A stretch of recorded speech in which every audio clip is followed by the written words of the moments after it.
Hello everyone, welcome back to my channel and we are reading Keeper of the Lost series and today I'm going to start chapter 8 in this story. So without any more delay, let's get started. Chapter 8. Sophie needed to pass. She wanted the proper education Fitz had mentioned. She wanted to learn how the world really worked. So she closed her eyes, trying to relax enough to concentrate. She reached out with her mind like she had the day before. Braun's mind felt different from Fitz's, deeper somehow, like she was stretching her mental shadow much further. And when she finally found his thoughts, they were more like an icy grest than a gentle breeze. You're thinking that you're the only one at this table with any common sense, she announced, and you are tired too of watching Henrik stare at Ulrich. Bones' jaw fell open, and Kendrick's face turned as red as his hair. Ulrich looked down at her plate, her cheeks flashing pink.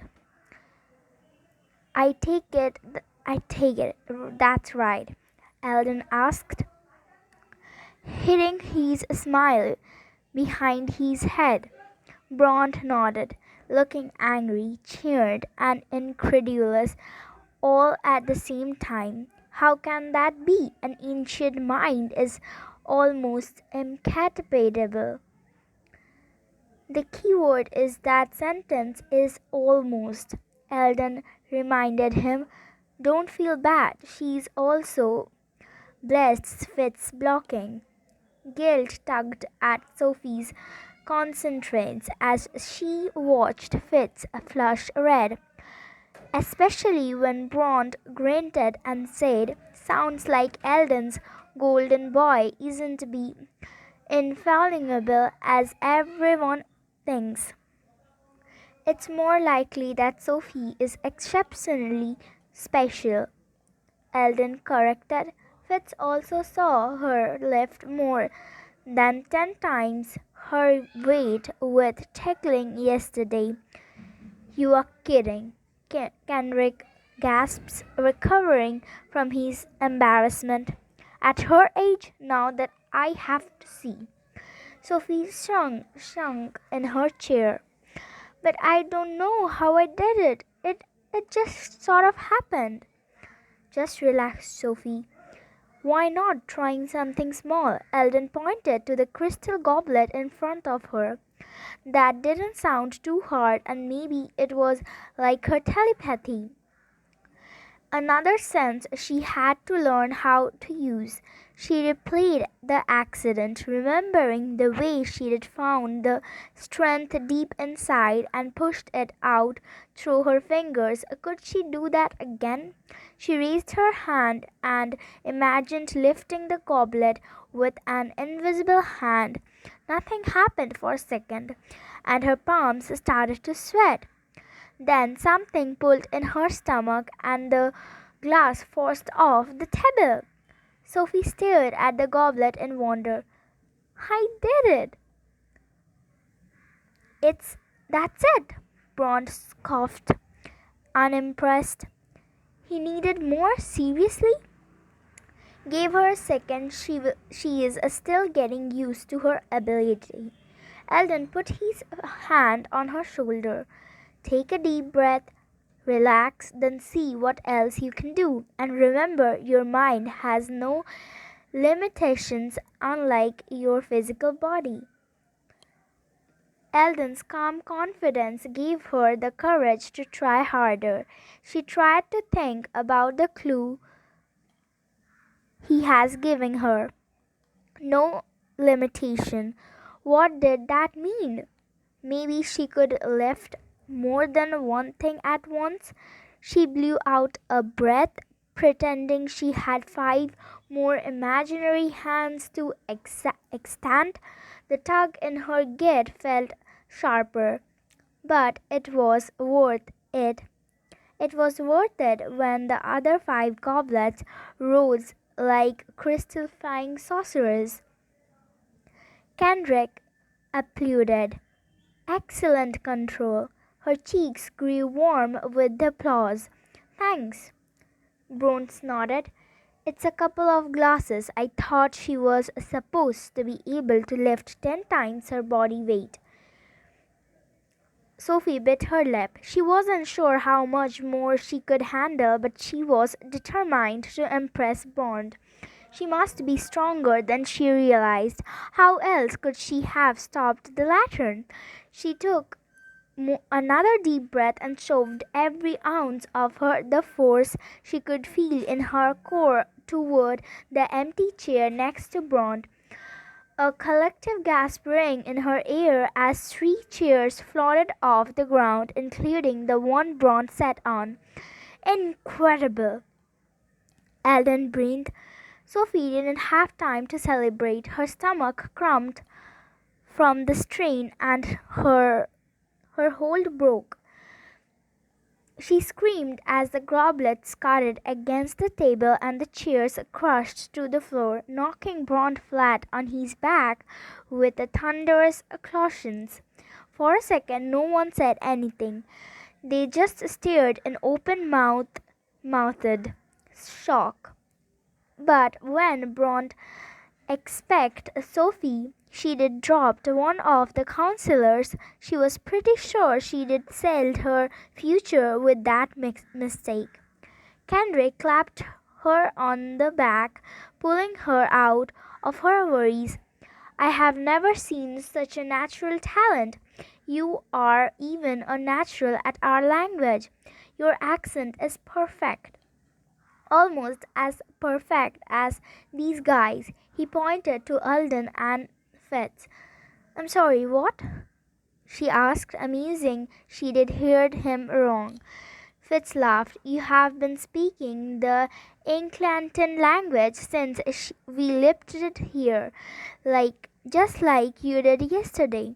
She was speaking a different language with an accent. Our language is instinctive, Alden explained. We speak from birth. I'm sure people thought you were an interesting baby, though to women our language sounds like bubbling. Her parents were always teasing her about what a noisy baby she was. She grabbed the table. Is there a word that sounds like soybean in English? Soybean? Alden asked. I used to say it I used to say it as a baby. My parents thought I was trying to say my name and mispronouncing it. They even turned it into a nickname, a really annoying one. She blushed when Fitz chuckled beside her. Kendrick shrugged. I can't think of a word that would be. Fitz and Ulrich nodded. But Alden looked pale. What is it? Brond asked him, still dusting off his cape from his fall. Alden waved the words away. Probably nothing. I will decide if it's nothing. Brond interested. Alden sighed. It's possible. She was saying Saldren, but it's a stretch. Brond's mouth tightened into a hard line. What does a Sandrin mean? Sophie asked. Alden hesitated before he answered. It's the proper name of a moonmark, a rare species of bird. And that's bad because she hated the way everyone was looking at her, like she was a puzzle that couldn't be solved. Alden adults were always looking at her that way, but usually she could hear their thoughts and know why they were so bothered. She missed that now. Brund snorted. Troubling is what it is. Why would it be troubling? Sophie asked. It would be an uncomfortable kindness. but most likely you were trying to say your name. You, you were hearing it all the time, so it's natural that you would try to repeat it. Eldon said it like he was trying to confidence himself as much as her.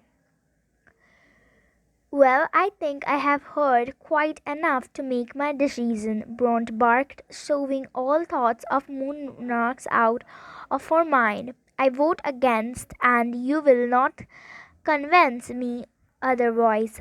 She wasn't surprised, but she couldn't fight off her panic. Did she fail?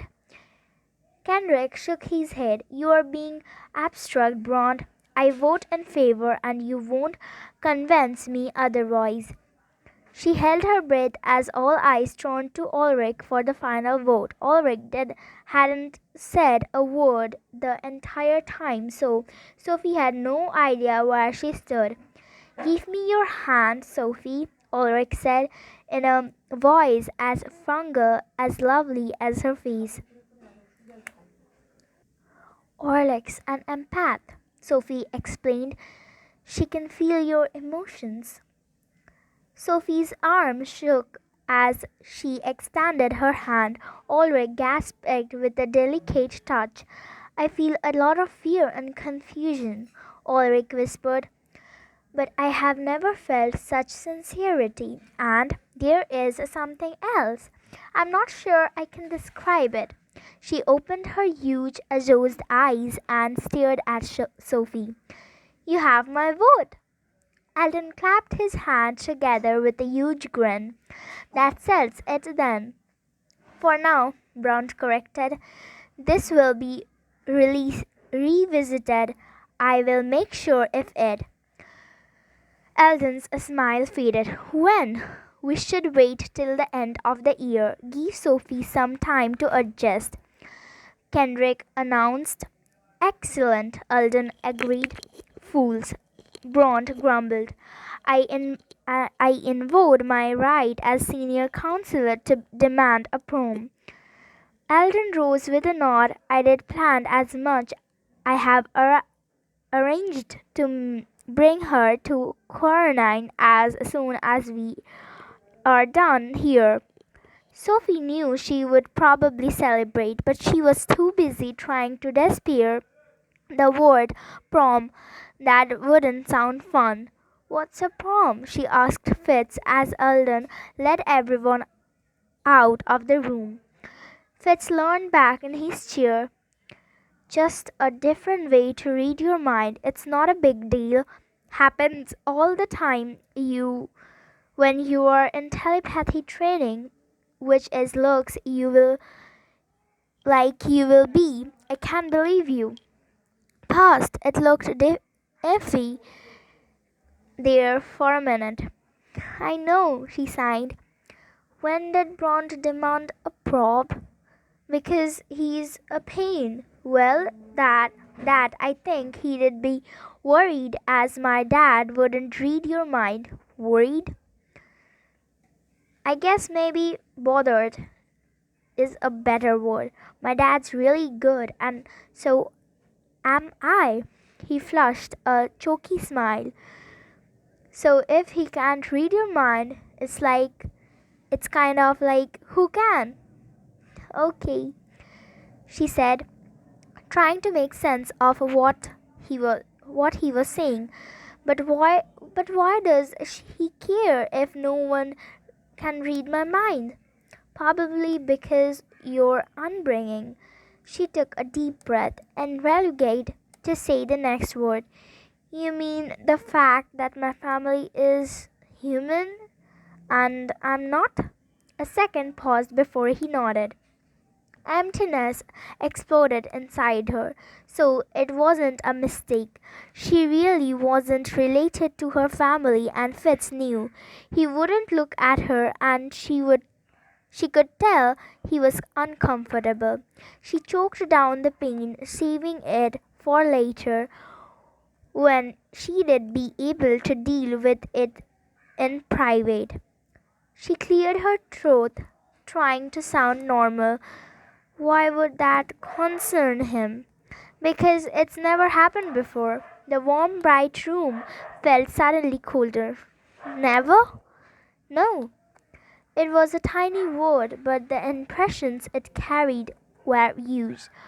Why, why was she living with humans? Before she could ask, Eldon swept back into the room. Sophie, why don't you come with me? And we will get you something else to wear. Would it be changed too, Fitz? Sophie hesitated. She could probably make them take her home. Her parents had to know by now that she did ditched the school. Then again, she was already in trouble, might as well stay the punishment as long as possible. Plus, she wasn't ready to go home yet. She needed more answers. Where are we going? She asked as she followed Eldon out of the room. Eldon smiled. How would you like to see Atlantis? Chapter finish.